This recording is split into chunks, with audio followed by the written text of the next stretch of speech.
이한열 기념관 이경란 관장과 얘기 나누도록 하겠습니다. 스튜디오에 직접 나오셨네요. 관장님 안녕하세요. 예, 안녕하세요. 예. 앞서서 이제 지선 스님과 얘기 나눴습니다만 이제 오늘이 정말 이 뜻깊은 날이잖아요. 네. 이 관장님께서는 1987년 6월 민주항쟁 당시에 이제 연세대 학생으로 네. 이제 재학 중이셨고 스님의 입장에서 바라본 또 이 당시의 상황을 설명을 좀 해주셨지만 학생으로서 바라보는 당시의 상황은 좀 다를 것 같습니다. 1987년 시작은 굉장히 암담했지요. 예. 왜냐하면 박종철의 고문치사 사건으로 시작을 했으니까요. 그렇죠. 그리고 그 해가 대통령 선거가 있었던 해였는데 당시 헌법에 의하면 대통령을 간접적으로 뽑게 되어 있어요. 그런데 이 간선제로는 국민들이 원하는 뜻이 제대로 반영이 안 되기 때문에 네. 헌법을 바꾸자, 개헌을 하자는 주장을 계속했는데 주장은 하면서도 사실 그게 이루어질 거라고는 크게 기대하지 않았던 것 같아요. 참 힘들었던 상황입니다. 네. 4.3 전두환 당시 대통령이 이 호원 조치를 또 발표를 하고 네, 사회가 4.13 호원이요. 아주 그냥 사회가 그냥 경직되고 그렇죠. 이 공포스러운 상황을 몰고 갔는데 이한열 열사 당시 이제 경영학과 2학년에 이제 재학 중이었습니다. 어떻게 좀 친분은 있으셨나요? 아니요. 생전에 얼굴 한번 본 적 없어요. 그런데 이제 제가 늘 한열이 그렇게 부르거든요. 예. 그러니까 이제 학번으로는 제가 1년 선배인데 당시에 8학번이신 거죠? 네. 예. 당시에 이제 한열이가 쓰러지고 나서 매일같이 연세대학교에서는 한열이를 살려내라 라는 구호를 외치면서 시위를 했어요. 예. 그러니까 한 달 내내 그렇게 한열이를 살려내라고 하다 보니 한열이가 사실은 당시 연세대학교 구성원들 모두의 한열이가 된 거죠. 그래서 제가 처음 이한열 기념사업회 일을 시작할 때 한열이 그랬더니 저보다 약간 윗세대 분들은 좀 거북해 하세요. 고인을 너무 소홀히 부르는 거 아니냐고. 네. 그런데 저로서는 그리고 저와 같이 일을 했던 친구들도 한열이를 이한열 열사라고 부를 수는 없었어요. 왜냐하면 열사라고 하면 굉장히 멀리 있는 어떤 분 같은데 저희 옆에서 호흡하고 저희 옆에서 같이 뛰고 그리고 우리가 맨날 한열이를 살려내라고 했었던 그 한열이를 당시 구호가 한열이를 살려내자죠. 그렇죠. 예. 기억납니다. 그렇게 해야 내 옆에 살아 있었던 한열이 라고 느낄 수 있었으니까요. 예. 사실 이제 영화 1987을 통해서 이제 많은 분한테 알려졌어요. 이제 고인이 이제 최루탄에 맞아 쓰러진 날이 이제 33년 전 어제입니다. 당신이 교내 시위에서 있었던 상황인데 관장님도 그 현장에 계셨던 거 아니에요? 그렇죠. 예. 네. 좀 어떠셨어요?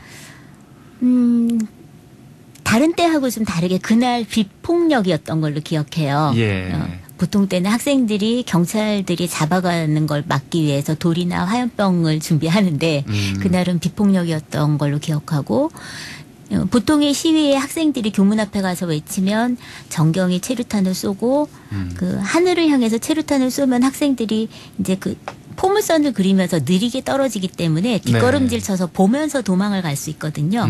근데 그날은 이상하게 처음부터 직격으로 사람을 향해서 체류탄을 쐈고요.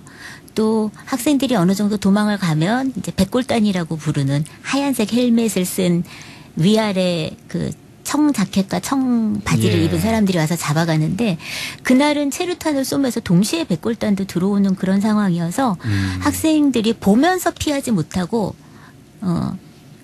그렇게 뛰어가다 보니 뒤에서 오는 체류탄을 피할 수가 없었죠. 예. 정말 안타까운 일이고요. 다시 한번 또 생각을 해도 있을 수가 없는 일인데 지선 스님도 얘기하셨지만 이제 5.18 광주 민주화 운동이 출발이었다고 이렇게 얘기를 하십니다. 고인도 광주에서 태어났잖아요. 네. 비슷한 경험을 했던 것 같아요. 한열이가 제일 마지막에 쓴 글이 87년 5월 18일에 쓴 글이에요. 예. 거기에도 보면 자기가 광주에서 살았음에도 불구하고 광주 항쟁에 대해서 몰랐다는 것에 대해서 부끄럽다라고 쓰고 있어요. 그 얘기로 뭐 다른 얘기가 필요 없을 정도네요. 예. 다 상징적으로 보여주고 있는데 어제 이제 이 민감용 경찰청장이 그 유족들에게 사과를 했죠. 네, 33년 만에 그 늦은 사과였지만 예. 반가운 일이기는 했지요. 그런데 사과가 이제 말만의 사과가 아니라 실질적인 사과가 되려면 우리나라의 민주화 과정에서 희생당하신 분들을 국가가 사회가 예우하는 것이 뒷받침되어야 하지 않을까 생각합니다. 예. 이한열 열사가 많은 분들이 유공자일 거라고 생각하시는데 국가 유공자가 아니에요. 민주화 운동 관련자예요. 네. 그래서 이와 관련해서 경찰청에서 할 일은 아니지만 국회에서 해야 될 일이지만 민주유공자를 예우하는 그런 법률 이런 것이 제정되는 것이 필요하다고 생각합니다. 네. 이런 것들이 계기가 돼서 이제 좀 국회에서 또 논의가 시작돼야 되지 않을까 하는 생각이 드는데 20년 동안 부모님들이 그 법안을 국회에 제출을 하셨어요. 2000년부터. 근데 20년 동안 단 한 번도 논의도 되지 않았거든요. 이번 21대 국회에서는 좀 논의가 되고 실질적인 결과물이 나왔으면 합니다. 네. 이한열 열사의 어머님이 오늘 이제 그 정부 포상을 받으시는 거잖아요. 네. 예. 좀 알려진 바로는 뭐 조금 전에 스님도 얘기를 하셨기 때문에 아무튼 뭐 그런 부분들이 다 토대가 됐으면 하는 생각을 해보고요. 어떠세요? 이거 1987년의 인연으로 이제 관장께서 이 이한열 기념관을 이제 맡아오고 계시는 것 같은데 운영은 그동안 쉽진 않았을 것 같아요. 모든 시민사회단체가 운영이 쉽지 않죠. 예. 이제 후원금으로 운영을 하기 때문에 무슨 일을 하든지 어떻게 하면 아낄까 이런 생각을 제일 먼저 하죠. 그러니까 저희들의 능력을 키우려고 노력하기는 하지만 또 능력 안에서 그동안 일을 해왔기 때문에 그렇게 무리스럽거나 하지는 않았던 것 같긴 해요. 그러니까 저희가 장학금을 주기도 하고 전시를 하기도 하는데 예. 처음에 후원금이 적을 때는 한 명한테 장학금을 주기 시작했고요. 지금 마포 노고산동에 있는 거죠? 네. 예. 그래서 후원금이 조금 늘어나면서는 장학생 수를 늘리기도 하고 그리고 전시도 제일 처음에는 저하고 친구하고 둘이 일을 시작했는데 뭐 저희가 직접 설치도 다 하고요. 철거도 다 하고요. 요즘에는 이제 박물관으로 등록이 되면서 박물관의 전시 지원을 통해서 이제 지원금을 받으면서는 그 전문가들의 손길로 예. 전시를 하고 있습니다. 요즘 코로나 때문에 이 기념관 찾는 분들이 뭐 많지는 않을 것 같지만 과거에 이렇게 오신 분들 중에 좀 기억에 남고 또 인상 깊은 방문자들도 많았을 것 같습니다. 저한테 가장 기억에 남는 방문객은 초등학교 1학년 친구예요. 그 친구가 그 박종철, 이한열이라는 만화책이 있어요. 예. 근데 그 만화책을 읽고서 부모님을 막 졸라서 가보고 싶다 그래서 왔대요. 그래서 그 친구가 가장 기억에 남고요. 또 저희 기념관에는 일본 분들이 굉장히 많이 오세요. 1년에 네. 한 500명 정도 오시는데 예. 이제 그분들이 그 일본의 시민사회는 굉장히 미약한데 한국에서는 이런 시민사회가 활발하게 활동하는 것에 대해서 굉장히 부러워하시죠. 일본 분들도 많이 오시는군요. 네. 예. 뭐 영화 1987 얘기를 좀 또 해보면 그걸 통해서 이제 이한열 열사하면 운동화가 생각난다고 네. 얘기하는 분들이 많습니다. 네.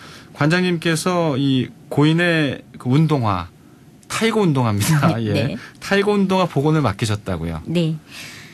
2011년에 이제 제가 출근하기 시작했는데요. 네. 그때 한여리 운동화 바닥에 절반 정도 이미 부서져 있었어요.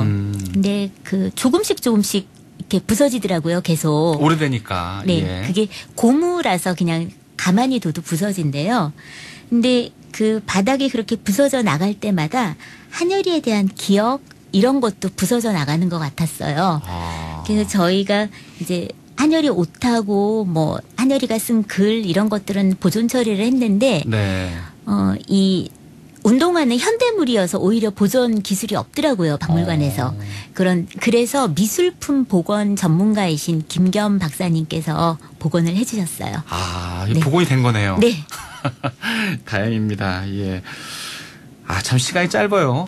벌써 얘기를 얼마 나누지 않았는데도 시간이 다 돼 가는데 끝으로 어떤가요? 좀 후대에 이 이한열 열사 이 고인이 좀 어떻게 좀 기억됐으면 좋겠다 생각하시는 게 있을 것 같습니다. 한여리는 이웃을 사랑하면서 끊임없이 자기 자신을 성찰했던 청년이었다고 생각해요. 예. 한여리 글 중에 광주항쟁에 대해서 알지 못했던 것에 대해서 부끄럽다고 하면서 내가 재물이 되어 인간들이 소외당하지 않는 세상을 살아가게 하고 싶다라고 쓴 것이 있어요. 예. 그러니까 자기 자신을 희생하더라도 이웃을 사랑하겠다고 하고 자신이 그러하지 못했을 때는 부끄럽다고 했거든요. 자신을 향해서는 부끄러움을, 이웃을 향해서는 사랑을 간직했던 청년으로 기억했으면 합니다. 예, 알겠습니다. 이 33주년을 맞는 60민주항쟁 여러 가지를 또 생각하게 합니다. 오늘 얘기 잘 들었습니다. 네, 감사합니다. 이경란 이한열 기념관장이었습니다.